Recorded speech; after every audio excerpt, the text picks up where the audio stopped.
সকলেই তো চতুর্দশী ব্রত পালন করে, কিন্তু অধিকাংশ মানুষের এই ব্যাপারটা সম্পর্কে কোনো জ্ঞান নেই যে চতুর্দশী মানে শিবরাত্রি শব্দের অর্থ হচ্ছে রাত্রিকালীন যেই পুজো সেটি। অনেকেই দেখবে যে দিনে গিয়ে শিবকে অভিষেক করে চলে আসে, সেটাতে কোনো ফল হবে না, কোনোভাবেই ফল হবে না।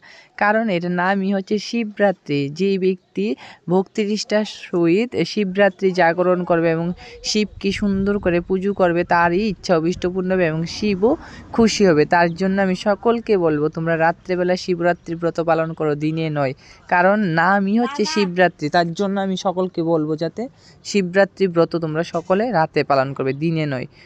রাতে যে ব্রতটা পালন করবে সেটাই মেইন।